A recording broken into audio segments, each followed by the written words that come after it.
Hi, my name is Jason Boyette. I'm the local host for A Night of Artists and Chefs Amarillo. I was born in Amarillo, raised here. I continue to live in Amarillo, and I wanted to introduce you to some of my favorite parts of the city. The Potter County Courthouse is an architectural gem in the heart of downtown. Public art displays in the city include a stunning set of building murals, some of which were painted by local high school students. The Amarillo Museum of Art features modern and contemporary American art. Cadillac Ranch attracts thousands of visitors each year who spray paint and graffiti 10 vintage Cadillacs buried nose first in the ground. Nearby Palo Duro Canyon is the second largest canyon in the United States. World-renowned artist Georgia O'Keeffe, who lived in Amarillo in the early 1900s, made paintings of the canyon. At the Big Texan, you can get a 72-ounce steak for free if you can eat it in 1 hour. For those with smaller appetites, the downtown dining district has a variety of distinct and popular restaurants. A team of talented local artists will transform this 3,000 square foot event space into an art cocoon. So about 6 months ago, I know the Convention Visitors Council had gotten Scott connected up with us to basically put together a team of artists that we felt like would collaborate together, that not only had a skill set that would work really well for this project, but also could, check their egos at the door and be able to work together. We had already started to talk about the theme that we were wanting, and what sort of came out was this urban alley theme. And so the very first person that came to my mind was Rachel Edwards, because that totally fits everything that she's done in the Amarillo community. And then from there, I had already worked with Mike LaFleur. I had already worked with Kill Rogers. They're both very involved at the Institute. So one of the things that I love about working with Mike is he has a vision. He can see what something is going to look like before it even happens. He's fabricated lots of things for us. He can do ceramics, so he had such a diverse background. I felt like anything we needed him to do on the room, he'd be able to kind of fit wherever it was needed. So, what makes the Amarillo art scene unique is that it's really blossoming right now. We were, I guess, kind of stuck in the 70s for a long time. And all of a sudden now, we have beautiful art everywhere, very contemporary, without losing respect to the history. You can see that traditional Western cowboy heritage type art piece all over Amarillo, but then you can drive by and see these modern sculptural pieces and the artists, they fit all different demographics now. And so Amarillo's just really changed in that area. And with Kale, again going with the theme, Kale very much fits the theme with his graffiti style. I knew that he also had some ability to fabricate some things to create big pieces, which I knew we'd really need for the room to look full. We knew we wanted to do something that was a little bit outside of just painting and ceramics, and I had heard about Sarah and Clayton Spalding starting a glass studio in Amarillo, and I just thought, well, glass would be a great piece for this project. Turns out they were actually just kicking off their studio, so it was a great time for them to be able to be involved in it. We both grew up in this area. I grew up here in Amarillo. Sarah grew up in a small town outside of it. And we actually didn't meet until college, and we both met in glass. And we both definitely look at things and even communicate very differently, which with collaborating on art can be challenging sometimes. I'm very visual. When I sketch something out, I want to sketch it to scale. I want it to look exactly on paper how it's going to look in person. But I love to sketch through sculpting. I feel like my hands can visually show you what I'm thinking if I can actually work that 3D and give you a model. But this project has really given us that opportunity to work through several pieces and projects, and we just get the input from the other. I wanted to have a good balance of males and females. I thought that would be a good mix. And I reached out to Amarillo Little Theater, who recommended this awesome set designer named Tana. She was able to take an idea and figure out a way to make it work with the space that she's given. I think it was something we really needed, was somebody to give us cohesion to the space and make the space look full and purposeful. 3 popular local chefs, Josh Fuller of OHMS Cafe, Smajo Bakanovich of Crush Bar and Grill, and Livia Woodburn of Panhandlers Cafe will prepare a gourmet 4-course meal with paired wines. I was born in Yugoslavia, Eastern Europe, and in a small town in the country, very poor. Growing up, I was dreaming to have a better future, better life, to go somewhere else. The war came in 1990s, and in 1993 we moved to refugee camp, and I was in a refugee camp for about 5 years. It's a life that you stay in line for hour and a half to get your meal. I was literally starving, and I would just dream to be around the food, to just eat something. So my goal was, I would like to be a chef or be in the kitchen with the food. I came to the United States in '97 as a refugee, and then I came to be an American citizen. And then I got married, and I decided to become a chef. It was something that I had passion and love to do it, and it's like my dream came true. I grew up in Amarillo, Texas, and went to West Texas A&M on a tennis scholarship and majored in art. So my cousin and I, just for fun, started doing some parties for friends and family, and a friend of mine that works for Amarillo National Bank came to me looking for someone to be in their restaurant spot, and now I've been there. Next year will be 10 years. I feel that women chefs are underrepresented, but in Amarillo there are quite a few, and it's been really fun to see our representation growing and people excited to work with us in business and in events, and I feel like it's our time to shine and compete with these boys. So. My mother bought this restaurant when I was 15. I worked off and on for a few years throughout high school. Decided I didn't want to go to college, didn't want to spend the time, and had an opportunity to live in Scottsdale and go to culinary school. So I'd moved there when I was 19, stuck around for 7 years. Worked at a bunch of different places, Asian restaurants, French restaurants, got all the recipes and knowledge I could scrounge together in that time, and moved back home. We redid this place when I moved back, built a bar, we had extra space we could move into, and revamped dinner menu, went full service, just added a whole nother level to the restaurant. Working with your family is difficult. You spend a ton of time in the kitchen with them. We even traveled together in the past, and we've decided that's probably not the best idea anymore. It's nice to get a break from each other every now and then. We met at Clayton and Sarah's studio, and that was actually, I think, a really productive meeting. I think Tana brought some drawings, some sketches of everything that we had already talked about, and it really allowed each artist to kind of express what they thought they could bring to the project.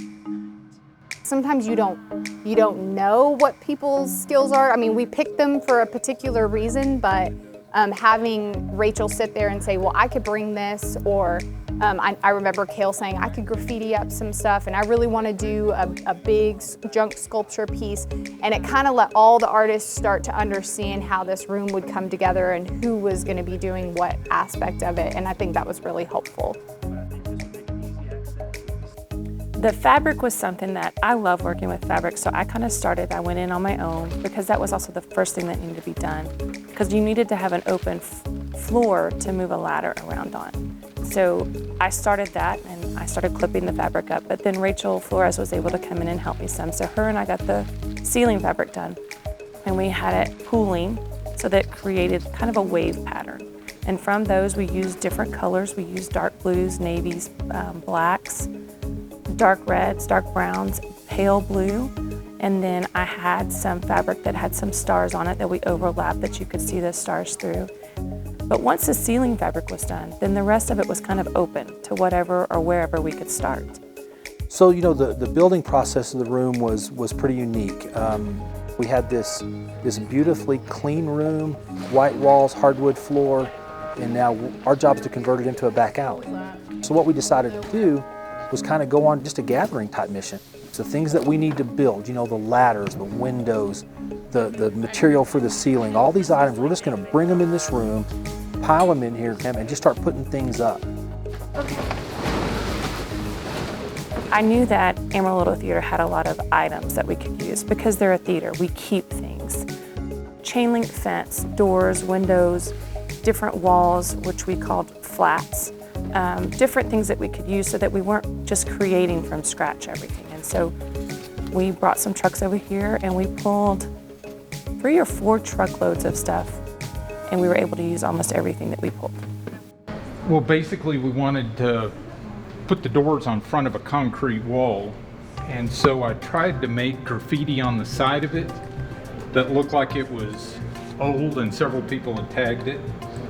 I think it helped the theme become more cohesive because since we were around each other more, even if we were creating art on our own back at home or in our studios, there was still that together time to kind of be talking through. I think being around each other, we really wanted it to look like a cohesive space, not just a space that several artists just came and slapped up. We initially met with the artists and they came up with a color palette for us. So when we were talking about colors, we thought, you know, obviously brick, so any brick tones, so your reds, your oranges, some yellows maybe. Strawberry red. Yeah. When I think of dark, deep red, I think of like beets. As a salad, I think I would like to use watermelon radish because it gives it a good color, white and red and pink. And so. But also, I thought about chili, like for meat, some kind of chili rubbed poultry or pork. And then obviously with it being nighttime, you know, your nighttime colors, your darker, your purples and your blues, your midnights. Yeah, the dessert's easy on the blues. You can do blueberries. I was gonna go with the panna cotta and raspberry sauce, you know, it gives a white and red. What flavors would not only fall into that color scheme, but would also meld and, you know, go together taste-wise. The place, the room, the kitchen, they call the kitchen, is just a sink and a few cabinets and that's it. But, you know, we as a team, we worked really well and we created, that we decided we can do this no matter what we at. You want to do your best and present your best. This was actually from a collection that I was doing that had several fine art pieces, this one being from Grant Wood. And I had done Andy Warhol and just several really, really classical, easy to know pieces done in spray paint. So I was trying to mix the fine art and classical with the street art, spray paint kind of thing. And this one actually, both of these pieces being together hung in a bay, close to a bay door in the alley. You think you're seeing something that goes from the back to the front, but everything is actually done all at one time. I think it gives real credence to what street art is in its true element. And I think a lot of people actually find it, when they see it, they don't think of art, they think of something that's where it shouldn't be. And I was kind of hoping to pull that element out and have people look at it and really think about that. Are you sure it's not where it should be in society, in the culture? And I've loved it for a very long time. So it had been a few months since we had met with all the artists, and I was actually sitting in my living room and I got the text message that Rachel Edwards had passed away unexpectedly. And it was a huge shock to all of us. I think our first thought, of course, was, what can we do, to honor her? We wanted to help the family. We wanted to make it clear that how important she was, not only to our group, but the whole artist community. Rachel had actually already begun to pull pieces in alleys and that kind of thing for her wall. So we did incorporate every piece that she had scavenged and put it on her wall that was originally going to be all for her artwork. And when we found out that Rachel had had a plan to use these old television sets for a different installation she was doing, we were thinking that might be a good thing to add into the project. From all the pieces that were sort of brought in from what Rachel had planned for the installation, there was a lot of TV sets, there was a few computer monitors, and so what we've begun to do has been to pull the TV sets that we feel like fit the most and start building up a taller sculptural piece that can be painted, sort of graffitied, and then moved into the set as not only a sculptural piece, but again, something you would find in an alley, which is, old broken down TV sets that people have thrown away. If you were to see it in an alley, it looked like a heap of trash, but we tagged it per se. We made it more art instead of trash, but it needed just one more thing. And we found this metal thing that looked like an antenna to add to it. It wasn't an antenna by any means, but it was exactly that little piece that you needed to add to the top of it to make it just look right. And then she had some work that were images that weren't probably copyrighted images. Rachel Flores took them and she painted them, and we were able to add them to the TVs, and they were very recognizable images of Rachel Edwards. And so we did the best we could to give her memory in what we were working on. For my appetizer, I decided to go with the deviled egg. Pickling the jalapenos, real simple pickling solution, sugar, salt, vinegar, and water. Very simple. Just bring it to a boil. So we're going to drop the shrimp into the poaching liquid, pickling spice, water, salt, and a little Old Bay. We're going to cut the eggs in half. Remove the yolks, put them in a bowl with a little bit of mustard, mayonnaise, and salt. Mix it till it's smooth and put it into a piping bag until you're ready to assemble. Just a nice circular motion. Take our chilled shrimp, slice it in half, push it down into the egg yolk, take a slice of pickled jalapeno, a couple of local cilantro microgreens, and there you have it. With my experience with the cable company, I spent 8 hours a day in alleys. So there was all this available material laying around. And as I was out doing work, you're walking up and down the alleys, I'd just start picking up pieces. This is one of the pieces I made for the dining room. It's made from individual junk recycled parts. In placing the pieces, it all relies on instinct. If you're looking at a space, I start picking up different objects and putting them in that space. And when I find the right one that fits, it will lead to finding the next piece that fits next to it. It took off in that direction, and everything else seemed to match. The blank spaces are just as important as the spaces that are completely full.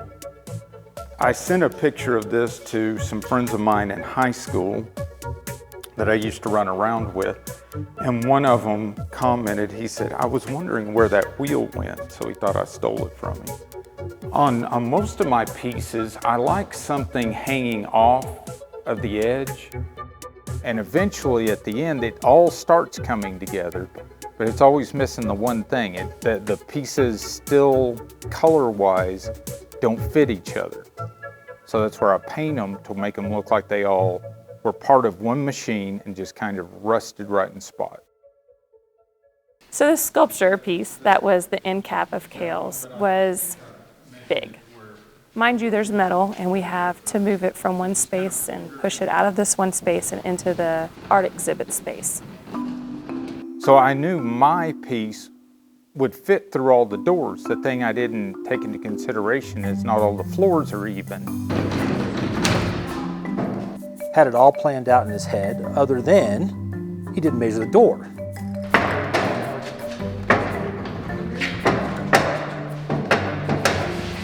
Kale supposedly has thought of everything, is what I was told, and I said, okay, I'm just gonna trust you on this. I think something just came off. Just because you measured something and think that it's going to fit through the door doesn't always mean that that's going to work out. Okay, you ready? Yeah. Okay, that didn't work. So, you know, of course, we're trying to move this thing in and the wheels break because the thing weighs 500 pounds now and the wheel's probably rated for 50 pounds. I don't even know where he got them from. It was extremely heavy, extremely heavy. Losing body parts over.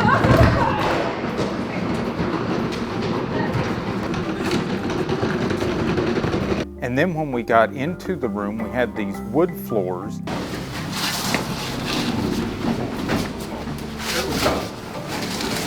This is the space that we were told we can't mess up the walls, we can't scratch the floor. Hold on. Hit that. We're not supposed to scratch this floor. Why would you put the sharp item on the bottom, Kale? It almost like... I guess, you know, the one thing we like to do as artists is kind of make fun of each other. It's just what you do. That project and us all dying laughing because we can't figure out a way to get it in really made us become more connected and more in tune with each other about the room. If I had it to do over with, I would have made a template so I could fit it through the door and make sure none of my pieces went beyond that template, but I didn't do that. I'm here preparing one of the appetizers for the Night of Artists and Chefs. It is going to be a stuffed tomato filled with beet risotto and topped with seasoned breadcrumbs and crispy prosciutto.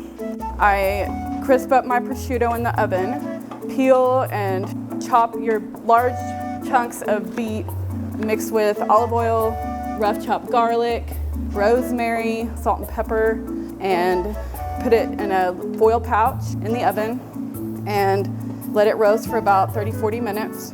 While I'm roasting the beets, I can start on the risotto. We're gonna add red wine. I have a pot with my chicken stock and beet juice. Make sure you let all of your liquid cook down and be absorbed into the rice. So the beets are usually done about the time the rice is done. I'm gonna add my beets, and you can put as much or as little as you like.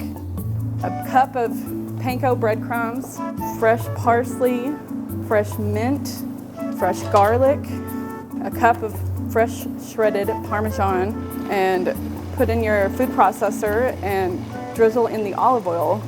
You get your medium-sized, vine-ripened tomato, gut out the insides, sprinkle with just a little bit of salt, and then you will fill the tomato with your risotto mixture and top it with the breadcrumbs and bake it for about 15 to 17 minutes in a convection oven.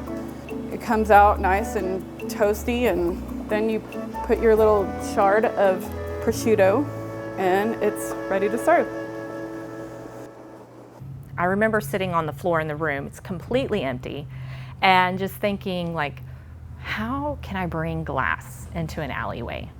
And I was like, wow, what if we can make clothes out of glass? And it actually looks like clothes. And that's how the laundry line came in. So what I'm gonna do is I'm going to make a mold of this underwear, which is gonna hang on a clothesline like it's drying, as the final piece. But what I've done is I've stiffened it with an agent, so it's like cardboard. And I've created my barriers here that will help dam up the plaster silica that I used for the mold.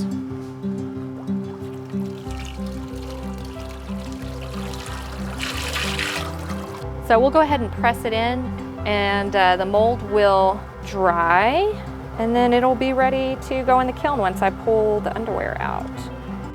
Once it's dry, I prepare my glass, whether I'm cutting it out into that shape. And this will give me a guide when I go to cut it. And you know, it's not a perfect system. There'll be times that I'll need to come back and make some adjustment cuts, but it'll get me close enough. So glass can be very temperamental, so you really need to know and understand what temperatures you're hitting, making sure you're staying at that temperature for the appropriate amount of time. And so I just set it all in there and place the glassware right on top of the mold and turn on my kiln with my kiln schedule and cross my fingers, hold my breath, and say a little prayer.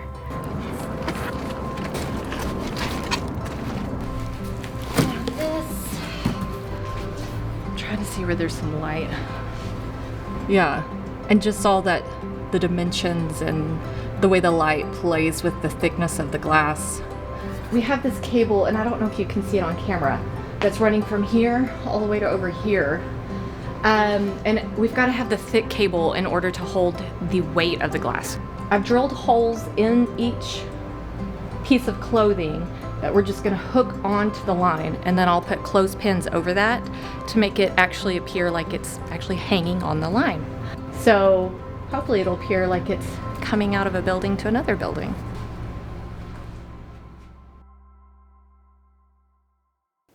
I decided to go with my first course with a raw salad, watermelon radish. It's a beautiful, it's something that it's almost feel like you're eating a watermelon, but it's a vegetable. And then kohlrabi, and then fennel,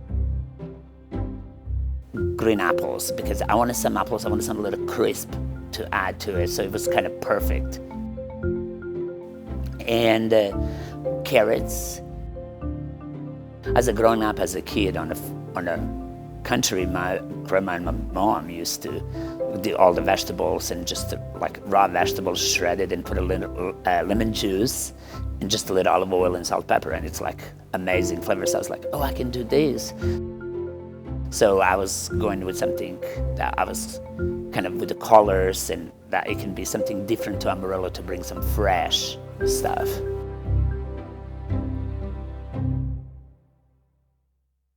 My name is Jason Heisa. I'm an advanced sommelier and the Texas Wine Ambassador here with Chef Olivia Woodburn at the Market Street Wine Center in Amarillo, Texas, here to talk about the 4 wines that I chose for a night of artisan chefs.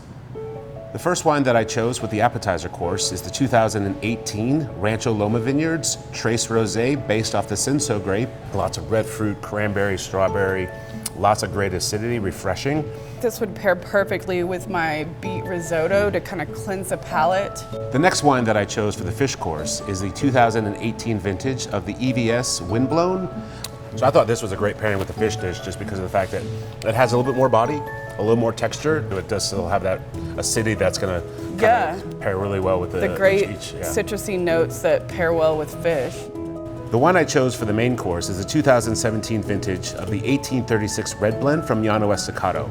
It's a fuller, richer bodied red wine, notes of blackberry, blueberry, boysenberry.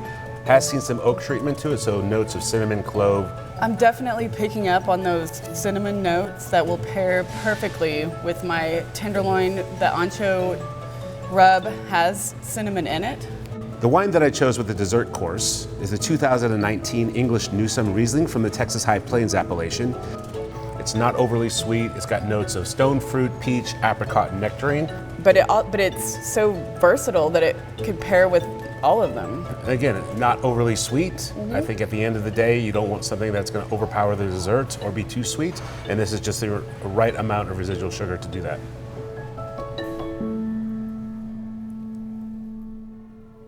My role with the evening was primarily focusing on the centerpieces for all of the tables. So what we went with was a building, but I tried to give it more of the kind of distorted, surrealist quality that you would see in a graffiti painting. I started with a wax clay model. I sculpted the building exactly how I wanted it to look with texture and all of the little details. And then we made a 4-part mold.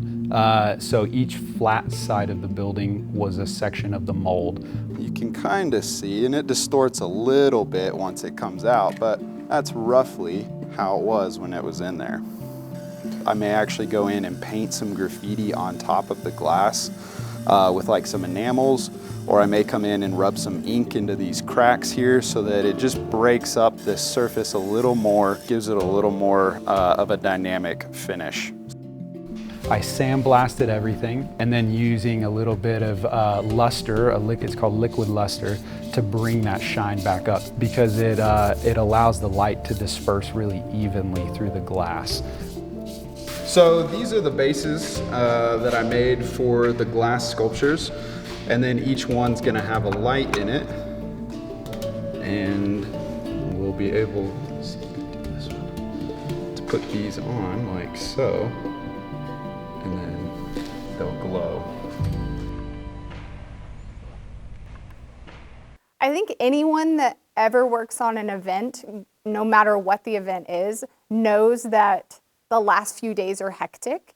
I think 3 days out we had branches and leaves were everywhere. I mean, it just looked like there was no way it was gonna get all done.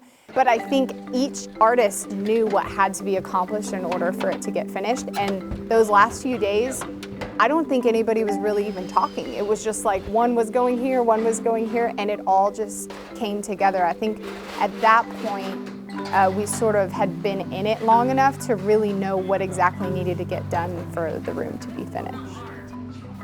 Each element was not really our own, it was all of ours. So I think we each had input on what we all did, whether it was in the design process or in the finishing touches. So we worked together, we collaborated on how the project finished out. I was expecting us to all have a big difference in idea where we were going to go, and then we were going to struggle to get there, and you might get part of what you wanted or none of what you wanted. But we would talk about it. If we had a problem that came up, people would start throwing out ideas, and we all gravitated to the best idea. So getting near to the end and trying to decide where we're going to place everybody's artwork, I think we really relied a lot on Mike and Tana. They know placement. We would put something up and then they would kind of be the catalyst for moving it if it didn't work right. We literally did not have one issue the whole time with anybody. You know, we each had some ideas, we worked on each other's ideas. There were people that made my ideas better. Hopefully I made their ideas better. And it was fun. It was fun to see each other's approach. And you know, sometimes as you're working on something, you get that look like, yeah, I don't know, is that gonna work? Is he crazy? You know, and sometimes it works out, and then sometimes you have to take it down when they're not looking because it didn't work. Mike's plane also had to be brought in the most random way, and we loaded it out one garage door, drove it around to the double doors, pulled it in, and had to walk it all the way down, I think on a cart. The whole time maneuvering it, trying to get it to go the correct way in order to get it into the space. You know, part of it, when you do things like this, you want to make sure you're safe. Safety is always the first priority. Not always with artists, but it should be when you're hanging something on the ceiling. Well, our first instinct was to have 4 or 5 of us up on ladders, lifting this thing up as somebody was, you know, tying it off to the rafters in the ceiling. Well, the longer we thought about that, the more dangerous that became, you know, for somebody. I don't know who would have got it, but somebody was going to the emergency room. So we decided just to go get a winch and hook it up into the rafters and lift it up so we had some sense of control over it. And then we took a bunch of wire and just all got on ladders, and we're moving it around, kind of twisting it and tweaking it, you know, to get it in a way that people can see it. You know, when you're doing something on the ceiling, it's totally different than doing something that you're looking at straight on. And so you have to be able to get that angle in a way that the part that needs to be seen can be seen. The finished product is what we want you to see. It's what we want you to remember. And you have to see it with the lights and every element, from the centerpiece to the chairs to the table to the walls to the art, to every element that we wanted it to be. And that's exactly what it was. And in the end, I think we accomplished that.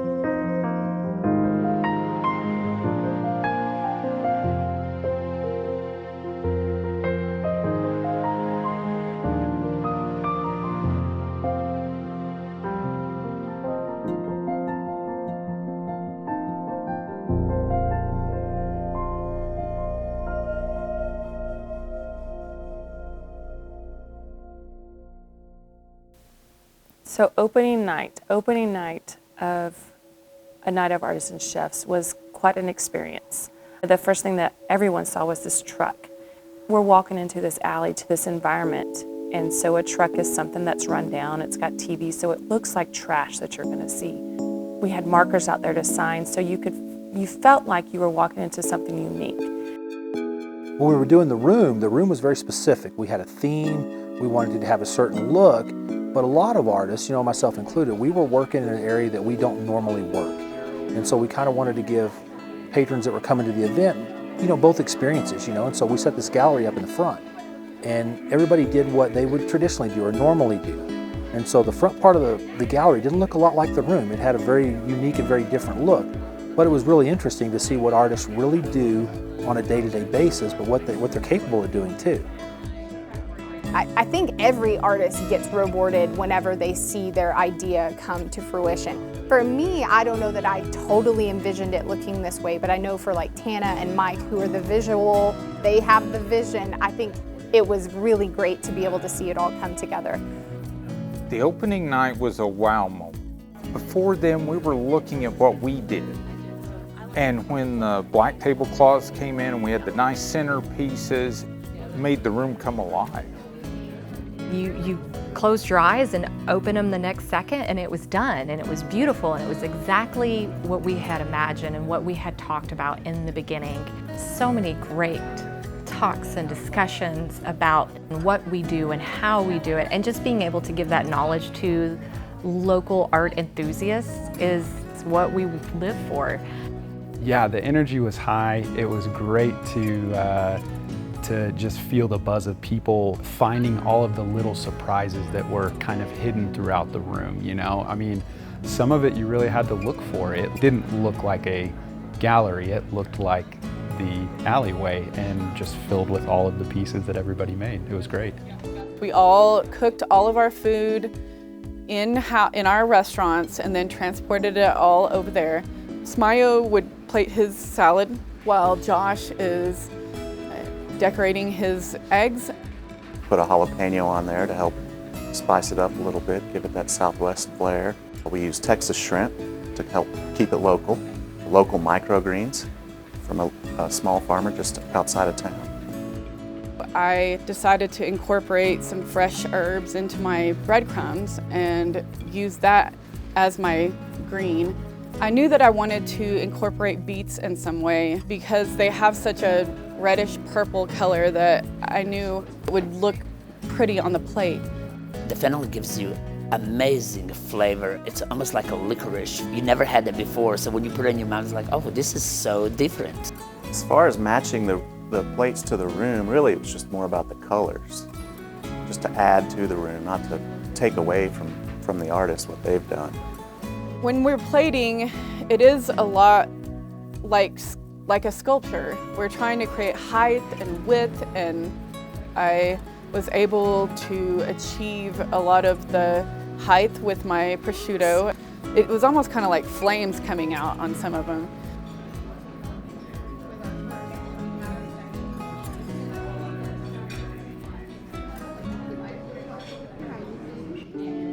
The hors d'oeuvres came out. This salad was probably one of the most vivid colors because it always had a slice of carrot in it. And carrot is so orange no matter what, it's always orange. But then you have these other elements that have pops of like greens and yellows. And everything just stood out on this white plate, on this black tablecloth. They were blown away by the food, and they liked the idea of voting on it. So they were purposeful about when they ate something to pay attention to it. I really liked the deviled egg with the shrimp on top of it. I thought it was really good. I really liked the tomato on appetizer because it was savory. By the second course, I decided to do seafood. So we did sea bass, red wine reduction sauce, and a celery root puree. A lot of people are not familiar with the celery root. I add a little butter and cream, and it's like velvet. And my collini is between broccoli and cauliflower. It's kind of sweet. It has that sweetness in it when you saute. It's really great flavor. And it was beautiful fish with the skin on, crispy. It was perfect.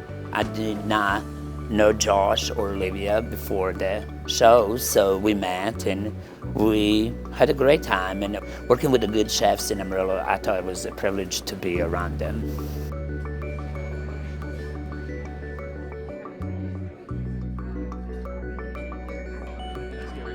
We had the conversation with the chefs back in the beginning about this is the theme we're working with, and when they brought the food out, each course that was brought out, it was just so exciting to see this fits. You know, they did the exact same thing, and even though we were sort of working separately, it came together and still fit what we were trying to accomplish. The red wine reduction just paired perfectly with the sauces that were already on the fish, and it just gave it like a slight fruity flavor that were just to die for, and I absolutely loved everything about that dish, and the chef did an amazing job. Josh and I collaborated on the entree course, and I decided to make a mole-inspired pork tenderloin. It was rubbed with an ancho cinnamon cocoa rub. So I chose the duck breast. It's marinated in a chili powder, cumin, garlic, a little brown sugar. We made a poblano romesco for the duck. The blue corn polenta was one of the things we came up with that was a little different. We had a lot of Southwest flavors going on. Beautiful blood orange pico that had lots of different shades of red and green, and just a few honey roasted Brussels sprouts. Cold smoked the duck for about an hour, and then it's marinated overnight and cooked skin side down. Crispy pork skin on top to have some different layers of texture in there. All of these colors really tied in well with the colors that were represented by the artists in the dining room.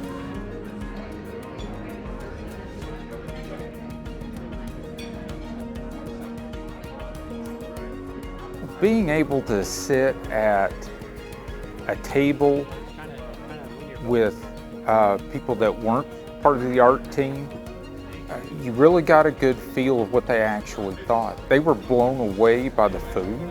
This was really an out-of-the-box experience for Amarillo to come in and actually have this food prepared this way in this room, and then them to be a part of it as far as judging it. I really like that part. They did too. The glass art, I feel like that is amazing, and I just wanted to touch it. The creativity and originality of this one really captured me. There are so many components put together. Like, you just want to know what all's in there. It's incredible. So that was my favorite piece. I really wanted something green for my dessert because there were a lot of reds going on earlier in the meal, and I knew from the start that I wanted to make an ice cream. I chose pistachios because they're such a pretty green. You know, I'm from Eastern Europe. I grew up with the panna cotta. It's a cream, gelatin, and vanilla bean. Simple, but very tasteful. The cheesecake we brought over, already cut, ready to go. Just a traditional New York cheesecake. Whipped eggs and cream cheese, baked in a graham cracker and a nut crust. I ended up coloring my ice cream with a little bit of spinach puree, and it didn't alter the flavor at all, but just made it a nicer shade of green. Raspberry sauce is on it, so it's kind of white and red, goes really well with the colors. And then we had a fresh blueberry compote to go over the top. It had some lemon juice, blueberry liqueur, and lots of fresh berries. It was a roasted grape sauce, and I also made a shortbread cookie which was dipped in chocolate and coated in salted roasted pistachios just to have the crunch to go with that smooth ice cream.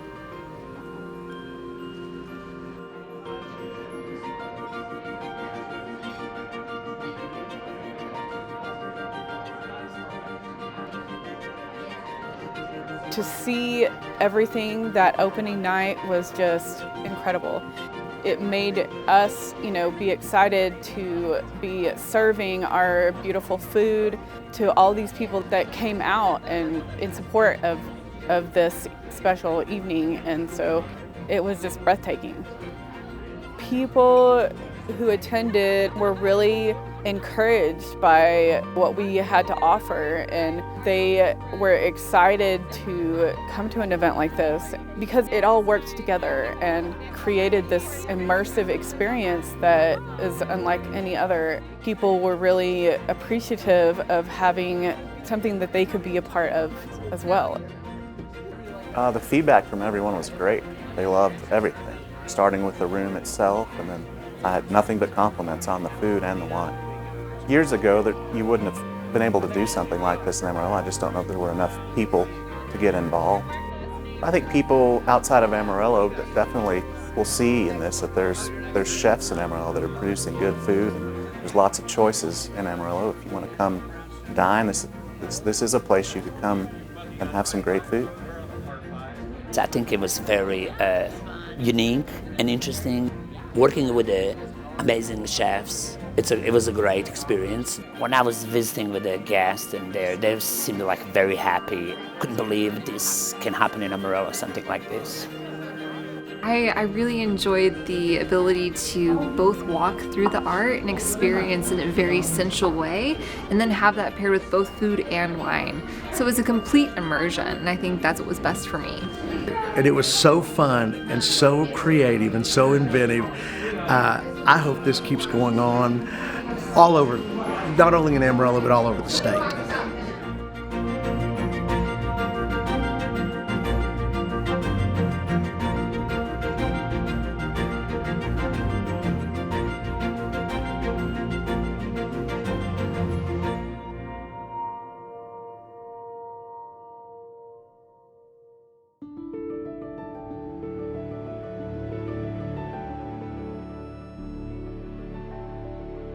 The art scene in Amarillo has changed dramatically in the last 15, 20 years, partially because of the people that came before us. But I think we're setting up something really cool for the people that are coming after us. Being able to use each other and our talents and rely on each other and have an ear if we need one, or a little bit of a push if we needed it, it was wonderful. We can really come together and using all of our skills and, just represent Amarillo well. When you see this creation, this work of art that was created, there's a whole lot more to Amarillo than people realize. And I think there's a lot of artists here pushing the boundaries. There's absolutely chefs here pushing the boundaries. I mean, some of the greatest food I've ever had has been from chefs in this area, and I think the chefs for this program definitely proves that. Even in little old Amarillo, Texas, you can come get some chefs and artists together and make an event like this. We actually have a lot of resources that people don't know about. And now that they can experience some of that, I really think they're going to take away an idea of Amarillo that's better than it was. It was a very great experience, and I believe it was a great experience for the Amarillo people to see something different, to see the three chefs can make something amazingly in a small building without kitchen or anything. It's the best. I think it was the best thing I have done. So I'm hoping that by people getting to watch, follow along with these artists, they'll realize, those 6 artists weren't the only artists in Amarillo, and those 3 chefs are not the only chefs in Amarillo, and that we pulled from a pool of amazing, talented people, and we have, bukus of those people here, and we want people to come and experience it.